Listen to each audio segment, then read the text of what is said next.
श्रीमद् रामायणम। बंद कीजिए पाखंड।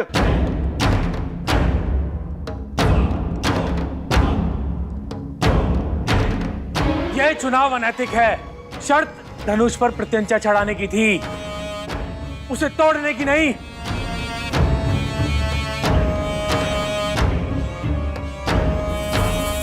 बातचीत में समय क्यों नष्ट करना? मार दो इस बालक को।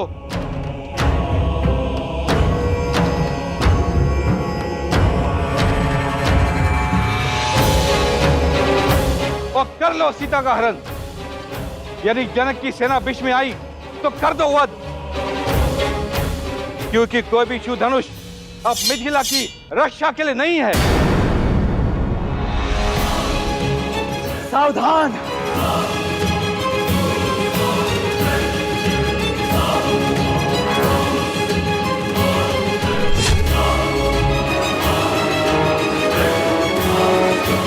आदेश दीजिए भैया, इन मूर्खों के अहंकार और मलिन विचार दोनों को एक साथ काटकर फेंक सको।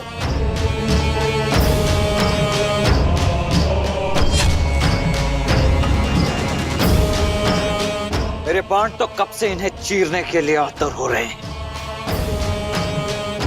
ये मनुष्य नहीं है, ये मनुष्यों के भेष में राक्षस है, राक्षस। आप बस आज्ञा दीजिए भैया। ये कामदेव जैसे दिखने वाला कोमल बालक कार्तिकी जैसे प्रचंड कैसे हो गया? लक्ष्मण,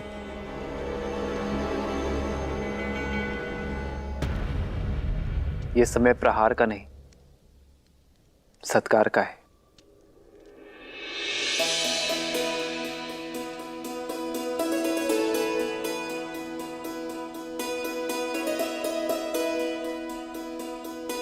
आप सब बड़े हैं हमसे। मेरे भाई की भूल को क्षमा करें और विवाह के लिए शुभाशीष दें।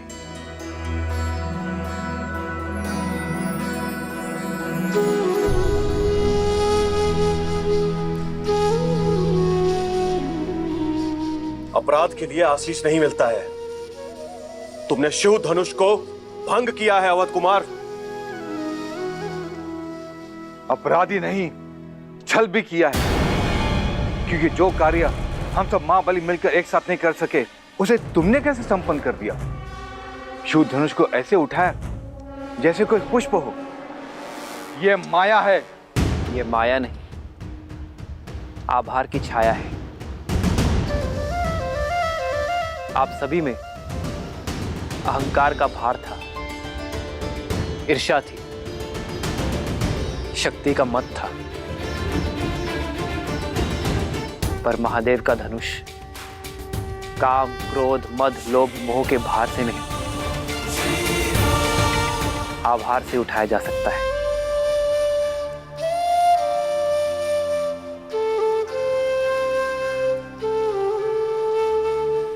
इसे आवेश से नहीं, आग्रह से उठाना था। महादेव के धनुष को उठाने का इससे अच्छा मार्ग कोई हो ही नहीं सकता।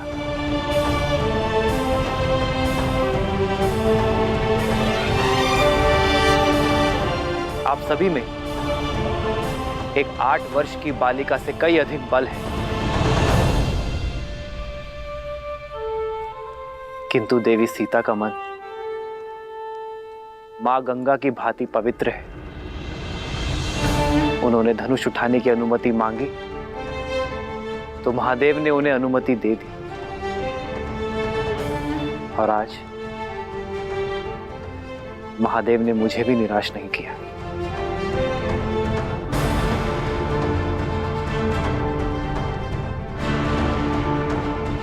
शब्दों के बाढ़ अच्छे चला लेते हो राम। स्वयं को महादेव का सबसे प्रिय भक्त घोषित कर रहे हो,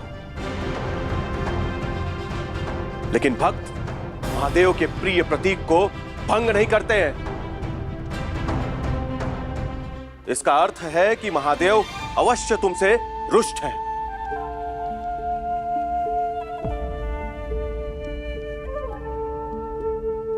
और हम उनका सम्मान उन्हें पुनः लौटाएंगे, तुम्हें मार के।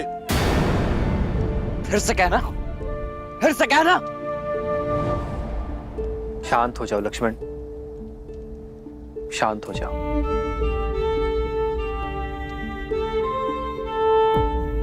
सज्जनों,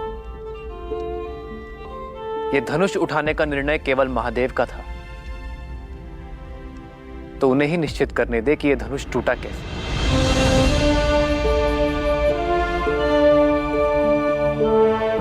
महादेव का दूसरा नाम उद्देश्य है। मैं तो केवल एक निमित्त हूं। यह धनुष स्वयं इसलिए भंग हुआ क्योंकि कदाचित इसके होने का उद्देश्य पूर्ण हो चुका था।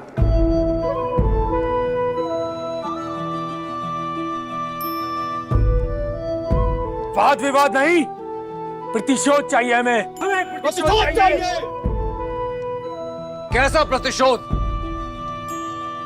आपकी हार का? कहां गया था आपका मान सम्मान जब आप महाधनुष उठाने का प्रयत्न कर रहे थे और विफल हुए?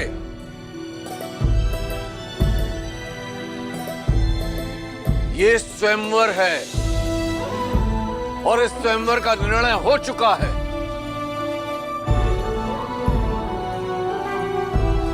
मेरी पुत्री ने अपना वर चुन लिया है। एक पुरुष का दायित्व है कि वो स्त्री के निर्णय का सम्मान करे,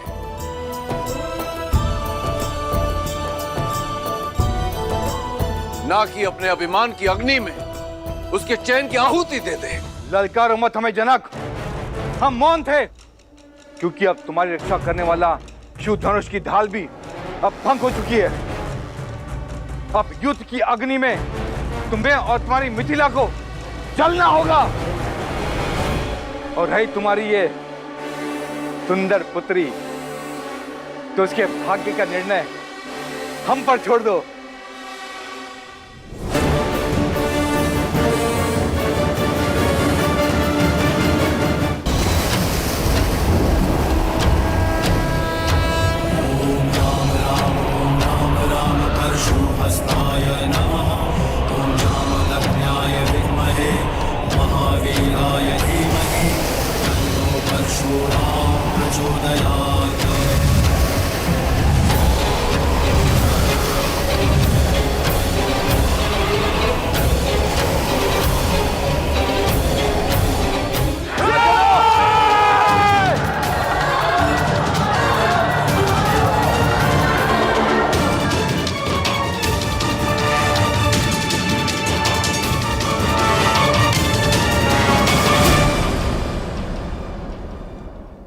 महादेव ने अपना कवच मिथिला से इसलिए उठाया है क्योंकि अयोध्या का कवच अब मिथिला पर आ चुका है।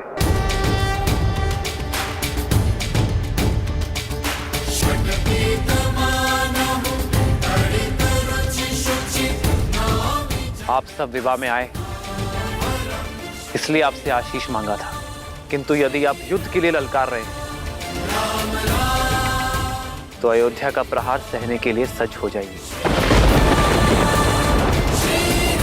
क्योंकि महाराज दशरथ के पुत्र युद्ध भूमि से पीछे नहीं हटेंगे।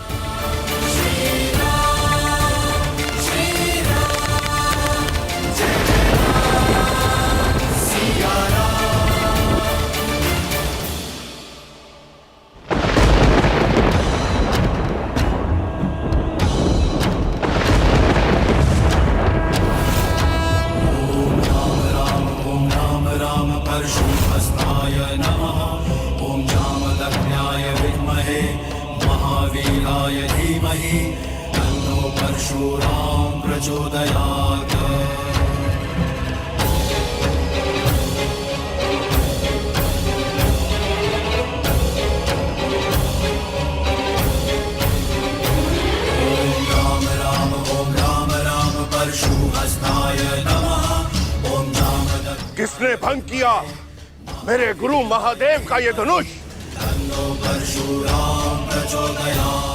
उस दुस्साहसी का नाश करने ये राम आया है। क्षत्रियों का काल आया है, परशुराम आया है।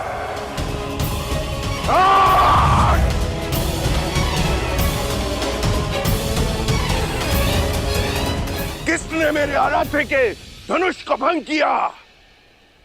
उत्तर दो, अन्यथा इस सभा के साथ साथ मैं पूरी मिथिला को भस्म कर दूंगा।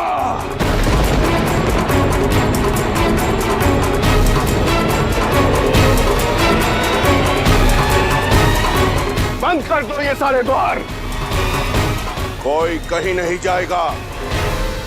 अपराधी के लिए अब केवल एक ही द्वार खुलेगा, मृत्यु द्वार।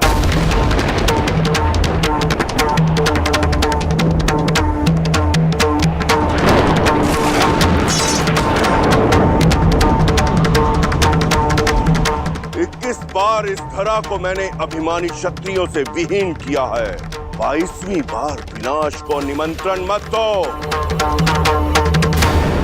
बताओ किसने किया यह दुस्साहस? प्रभु छोड़ दीजिए, क्षमा कीजिए प्रभु, क्षमा कीजिए प्रभु। महादेव के अपराधी के नाम ना बताना भी मृत्यु प्राप्त करने के लिए पर्याप्त है। प्रभु परशुराम,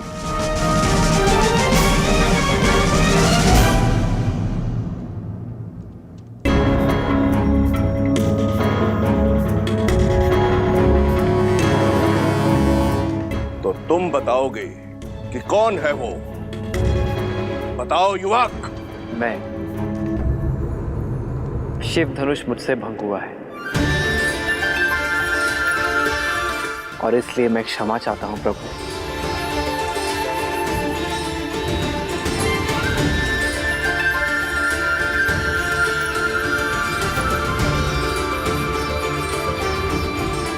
मत कीजिए क्षमा प्रभु, इसे क्षमा मत कीजिए। ले लीजिए इसे प्राण, यही है वो महापापी। हाँ भगवान, यही वो दुस्साहसी है जिसने शिव धनुष को भंग किया है। गुरुदेव, हम तो इसको खुद दंडित करने जा रहे थे, उसी क्षण आप प्रकट हो गए और यह शुभ कार्य आप अपने हाथों से कीजिए गुरुदेव। प्राण हर लीजिए इसके। तुमने ये परशुधारी राम जिसका रक्षक है, वो महाधनुष तुमने तोड़ा। अपना परिचय दो बालक। मैं भी राम, अयोध्यापति दशरथ का ज्येष्ठ पुत्र राम।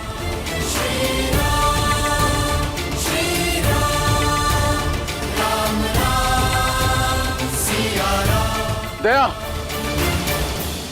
दया गुरुवर, ये मेरी पुत्री का वर है। अद्भुत, इतना गहन अपराध करके भी ये बालक मेरे समक्ष निर्भीक होकर विश्वास पूर्वक खड़ा है। मैं तुम्हारे साहस से अभिभूत हुआ राम, किंतु फिर भी दुर्भाग्यवश मुझे तुम्हारा वध करना होगा।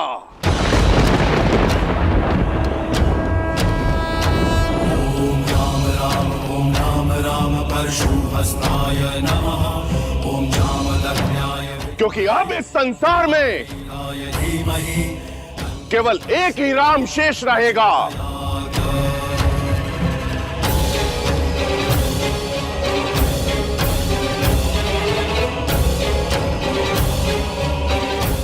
धनुष का रक्षक परशुराम या धनुष का भंजक राम।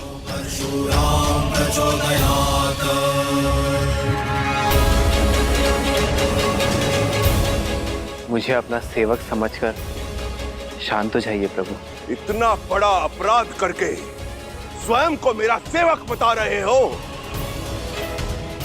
जनक, बताओ इस दृष्ट को।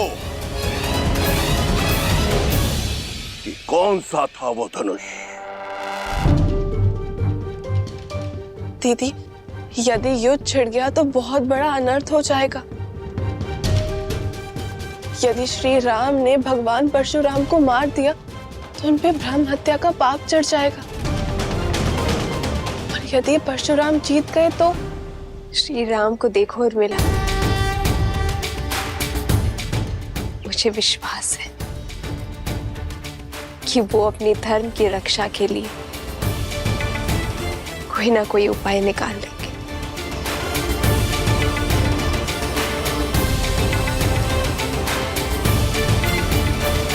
क्षमा कर दे गुरुदेव, मेरी पुत्री ने इन्हें वर के रूप में चुना है। ये मेरे प्रश्न का उत्तर नहीं है जनक। उत्तर दो, बताओ कौन सा था वो धनुष।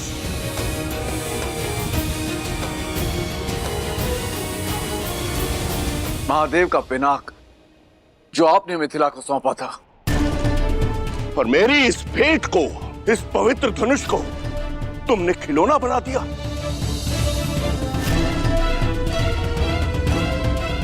इन युवकों के मनोरंजन का साधन।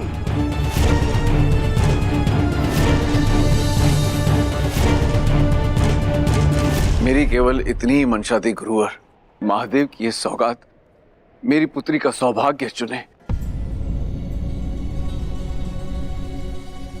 इसीलिए महाधनुष पर प्रत्यंचा चढ़ाने की शर्त रखी मैंने। सुना तुमने, केवल प्रत्यंचा चढ़ानी थी,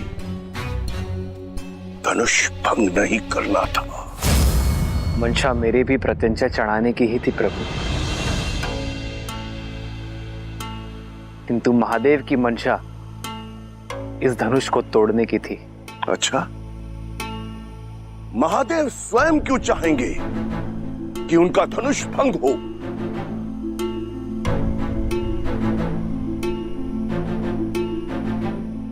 महादेव जिन्होंने हर क्षण न जाने कितने ब्रह्मांडों को नष्ट किया,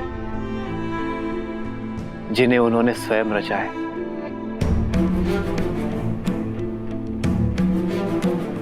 इस संसार में हर वस्तु, हर व्यक्ति का एक उद्देश्य होता है,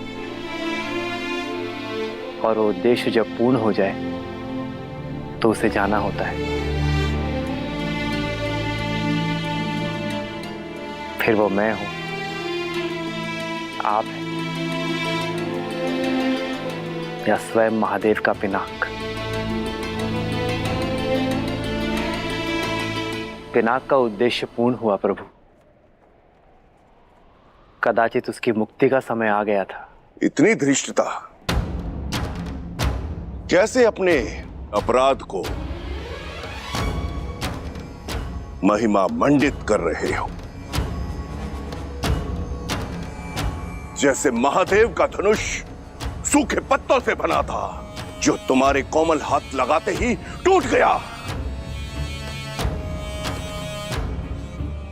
जितने उदंडी हो उतने ही अभिमानी भी।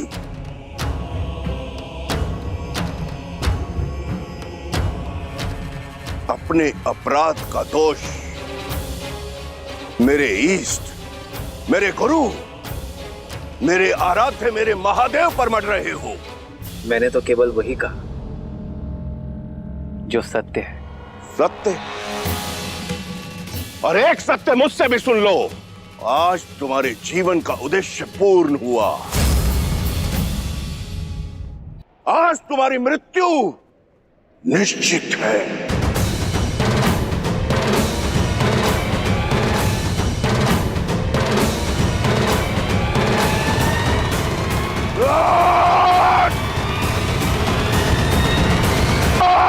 सावधान परशुपति, लक्ष्मण। नहीं भैया, कम से कम आज तो मुझे मत रोकिए। आपको चुनौती देने वाले इस अहंकारी को तो मैं नहीं छोड़ूंगा, फिर भले ही उसके पश्चात आप मुझे मृत्यु दंड ही क्यों ना दे दे।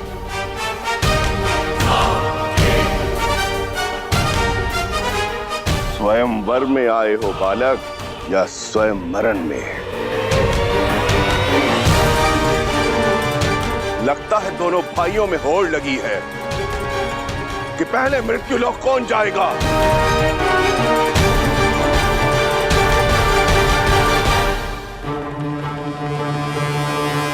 जानते नहीं हो कि किसके समक्ष शस्त्र लेकर खड़े हो। जानता हूं, भली भांति जानता हूं। इसी सभा में कम से कम 21 बार अपने मुख से अपनी ही महिमा मंडन कर चुके हैं आप। अब तो बच्चे बच्चे को कंठस्थ हो गया होगा। परशुधारी राम हैं आप, परशुराम, जिन्होंने 21 बार क्षत्रिय वंश का नाश किया, जिन्हें संसार भगवान विष्णु का अवतार भी मानता है और जो स्वयं महादेव के परम भक्त हैं। यही ना? या कुछ शेष रह गया है? यदि रह गया हो तो बता दीजिए। जहां इतनी बार सुन लिया, एक बार और सही, मैं सच जाऊं। बालक, मेरा परिचय जानकर भी मेरे प्रश्न की तार पर खड़े हो। आत्महत्या करने की इतनी शीघ्रता क्या है मूर्ख? मान लिया कि मैं मूर्ख हो सकता हूं, परंतु आप तो परम ज्ञानी हैं। फिर बालकों की भांति राई का पहाड़ क्यों बना रहे हैं? अरे पुराना धनुष था, टूट गया सो टूट गया, बस। महादेव भी ये बात जानते होंगे, तभी तो यहां रख छोड़ा धनुष।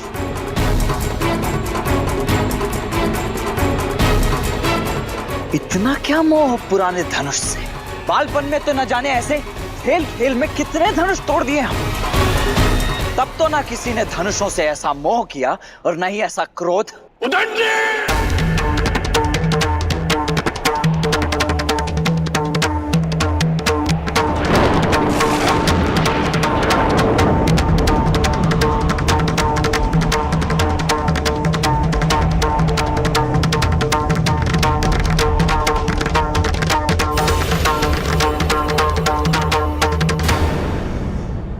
श्रीमद् रामायणम। क्या मोह पुराने धनुष से? बालपन में तो न जाने ऐसे खेल खेल में कितने धनुष तोड़ दिए हमने। तब तो ना किसी ने धनुषों से ऐसा मोह किया और न ही ऐसा क्रोध। हे महाप्रभु रुकिए। परशुहस्ताय नमः। ओम जामदग्न्याय विद्महे महावीराय धीमहि तन्नो परशुराम प्रचोदयात्। ये दोनों दशरथ पुत्र मेरी छत्र छाया में है। इन दोनों की सुरक्षा का उत्तरदायित्व इनके पिता ने मुझे सौंपा है। प्रभु यदि इन्हें कुछ हो गया तो मैं महाराज दशरथ को क्या उत्तर दूंगा?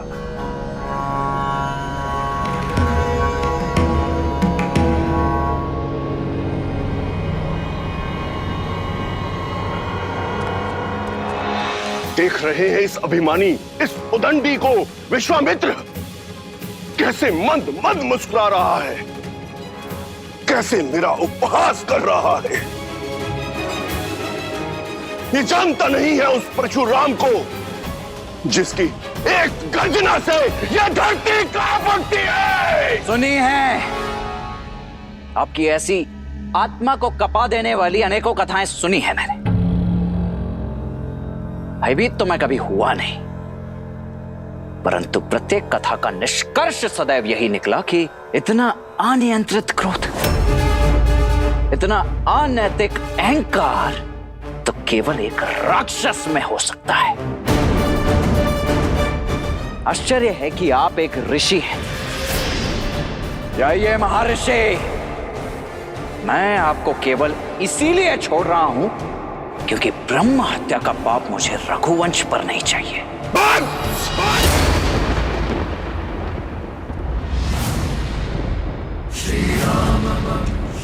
विश्वामित्र, इसने मेरा अनादर करने का साहस कैसे किया? सम्मान, परिस्थिति और स्थान देखकर किया जाता है महोदय। और आप मेरे ज्येष्ठ भ्राता के शुभ विवाह के अवसर पर अशुभ समाचार बनकर आए हैं। फिर अब चाहे आप ब्रह्मा हो, महादेव हो या स्वयं विष्णु के अवतार ही क्यों ना हो,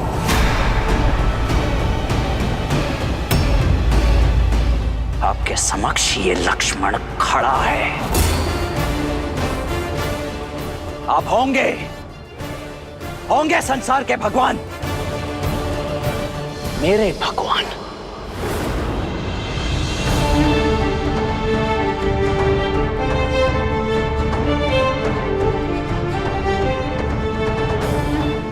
मेरे भैया प्रभु श्री राम ही हैं।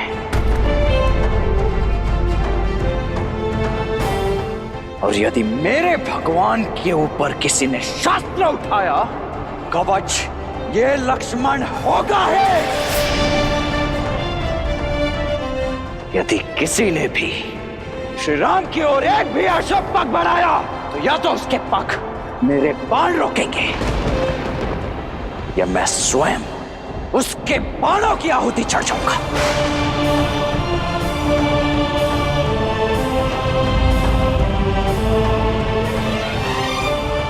दशरथ पुत्र लक्ष्मण की, श्री रामचंद्र की, श्री रामचंद्र की, राम लक्ष्मण की, राम लक्ष्मण की।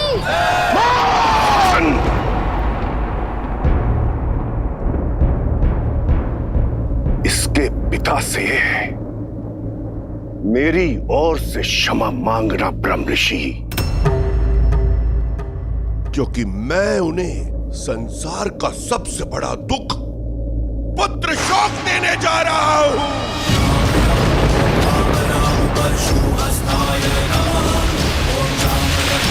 विद्महे महावीराय धीमहि तन्नो परशुराम प्रचोदयात्।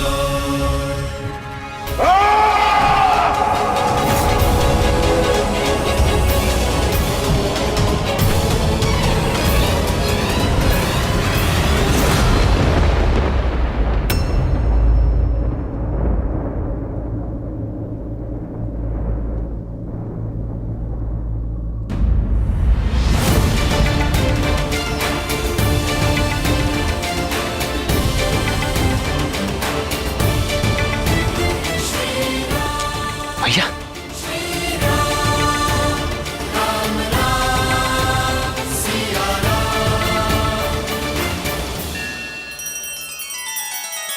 श्री रामचंद्र कृपालु भजुमन हरण भव भय दारुणम, नव कंज लोचन कंज मुख कर कंज पद कंजारुणम। सिया राम, सिया राम, सिया राम, सिया राम। आदर्श और मर्यादा की है ये कथा महापावनम, काट मद श्री से मिला दे श्रीमद् रामायणम, श्रीमद् रामायणम। सिया राम, सिया राम, सिया राम, सिया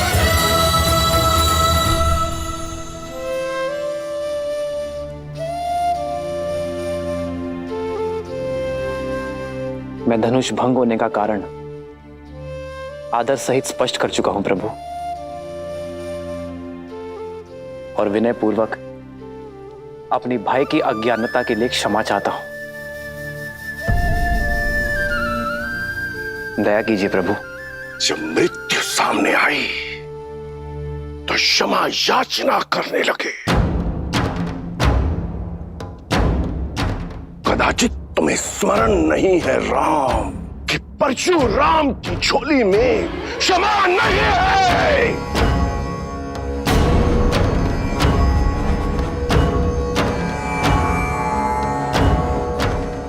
मेरे मन में आपके लिए बहुत सम्मान है ऋषिवर, मैं आपके पग की धूल भी नहीं हूं,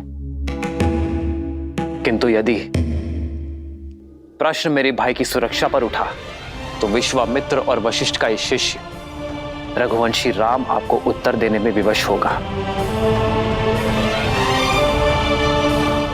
मैं वही करूंगा जो उचित है प्रभु। अंतिम श्वास तक आपसे युद्ध। युद्ध? वो भी मुझसे, परशुराम से।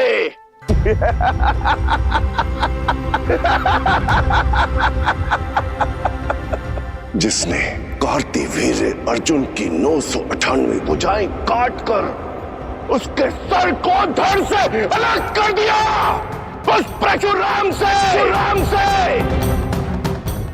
जिसे बिना तोड़े धनुष पर प्रत्यंचा चढ़ाना नहीं आता, वो इस परशुराम के समक्ष शस्त्र उठाएगा।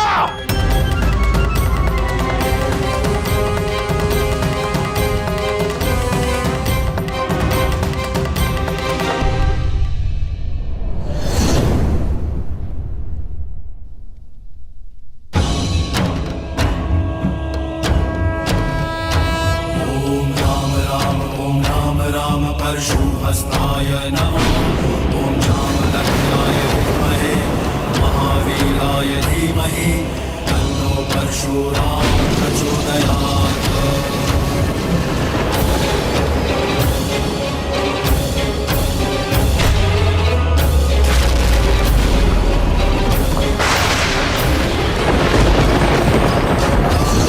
परशुहस्ताय नमः। ओम जामदग्नाय विद्महे महावीराय धीमहि तन्नो परशुराम प्रचोदयात्।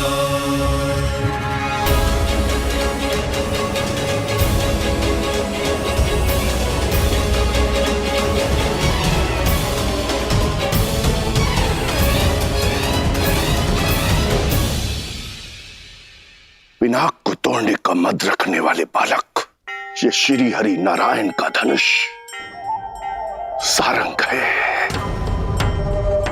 महादेव के धनुष को तो तुमने भूल से तोड़ दिया, अब इसे उठाओ और चढ़ाओ इस पर प्रत्यंचा।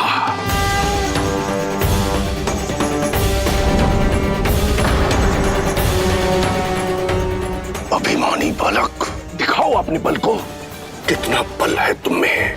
अरे प्रत्यंचा चढ़ाना तो दूर, तुम इसके भार को सह भी नहीं पाओगे।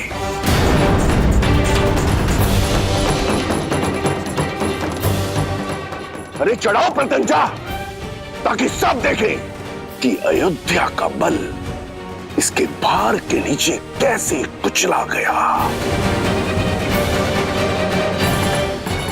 जो आज्ञा ऋषिवर।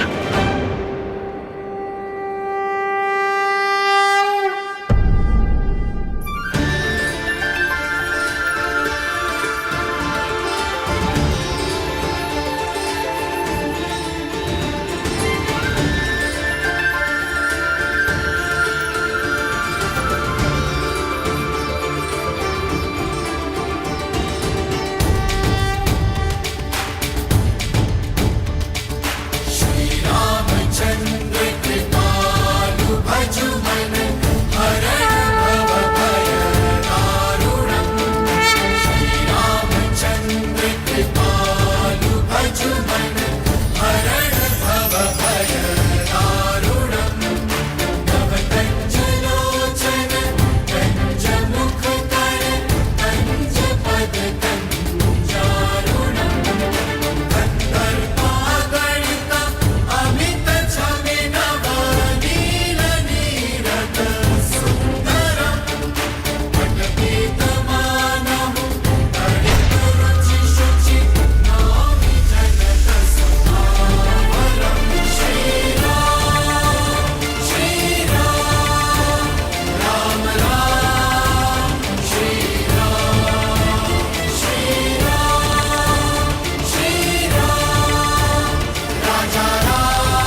चिंगारियों को 21 बार इस धरा से मिटाने के बाद भी मैं अपने अंदर के अहंकार को नहीं मिटा पाया।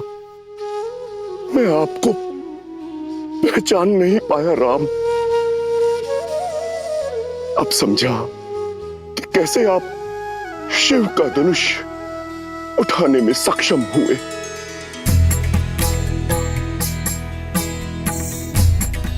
श्री रामचंद्र की जय।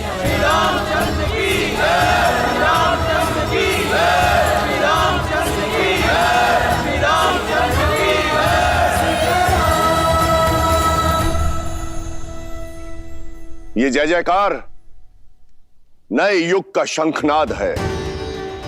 त्रेता युग में उगे नए सूर्य का। अनजाने में ही सही, परंतु सत्य कहा मैंने कि अब इस भूलोक में दो राम नहीं रह सकते। अब उस राम की आवश्यकता है जो हर रूप में संपूर्ण है। उस परशुराम की नहीं जो आवेश और क्रोध के कारण अपूर्ण है। भगवान परशुराम, वसंत के आने से ग्रीष्म का महत्व तो कम नहीं हो जाता, वैसे ही राम के आने से परशुराम का महत्व तो घट नहीं जाता। इस संसार को आज भी आपकी आवश्यकता है। चिरंजीवी बनके एक महागुरु के रूप में आपको युगों युगों तक रहना है। महान योद्धाओं को युद्ध की कला और योग का ज्ञान देना है। जो कुछ आपने महादेव से ग्रहण किया है उसे जनमानस को देना है, मानवता को देना है।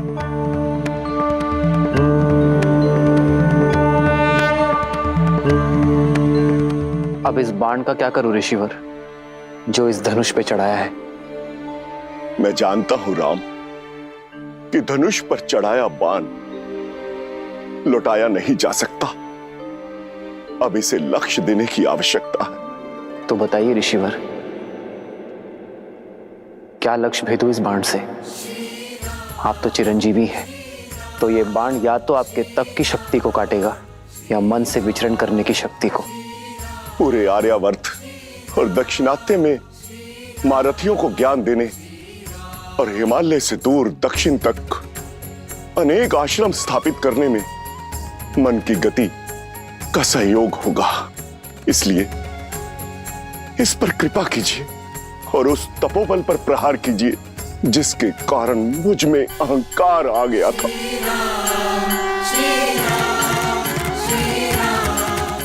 राम, इस बाण को पूर्व दिशा में छोड़िए ताकि मैं महेंद्र पर्वत पर जाकर पुनः तपस्या कर सकूं, समुद्र में डूबी वो भूमि पुनः प्राप्त कर सकूं जो वामन अवतार द्वारा असुर राजा महाबली को पाताल भेजते समय जल में समा गई थी। जाते जाते धर्म स्थापना और अधर्म के विनाश का दायित्व आपको सौंपकर मैं आपसे विदा लेता हूं राम, विदा लेता हूं। जो आज्ञा प्रभु।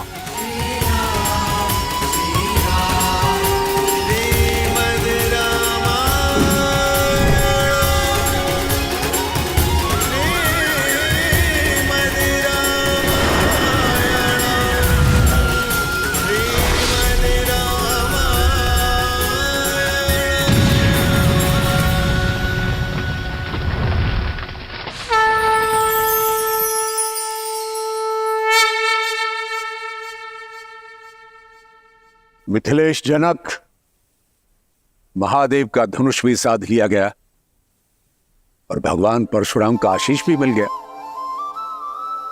बस अब किस बात का विलंब? पूरे विधि विधान से विवाह की तैयारियां कीजिए।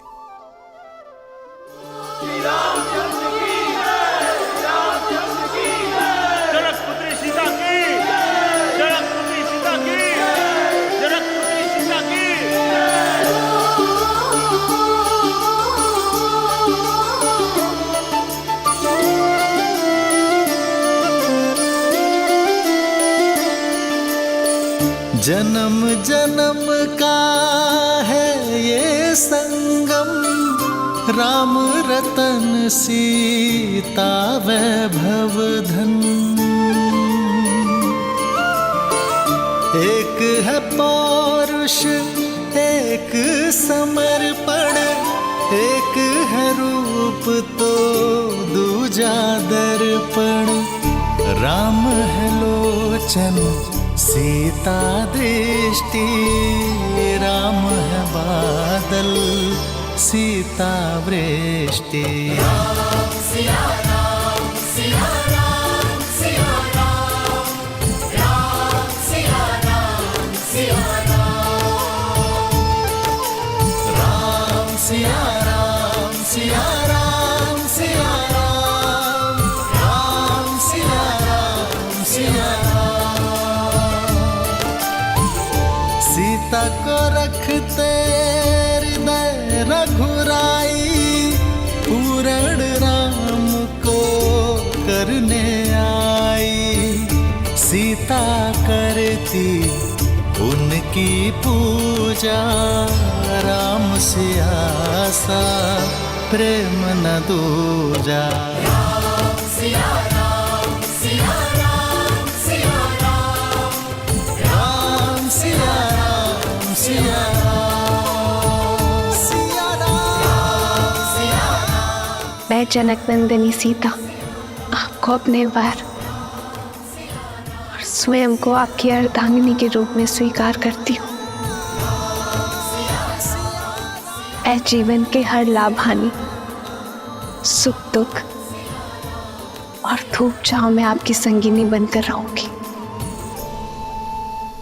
अब केवल मृत्यु ही मुझे आपसे अलग कर सकती है।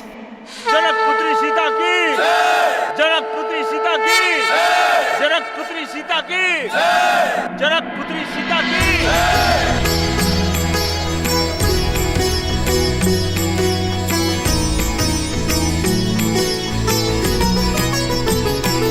हो सोहती सिए राम के जोरी, छवि सिंगारू मनहु एक ठोरी। सखी कहाही प्रभु पद गहु सीता, करती न चरण परस अति भीता। आपने मुझे अपना अर्धांग चुना है, अर्थात हम दोनों एक दूसरे को पूर्ण करेंगे।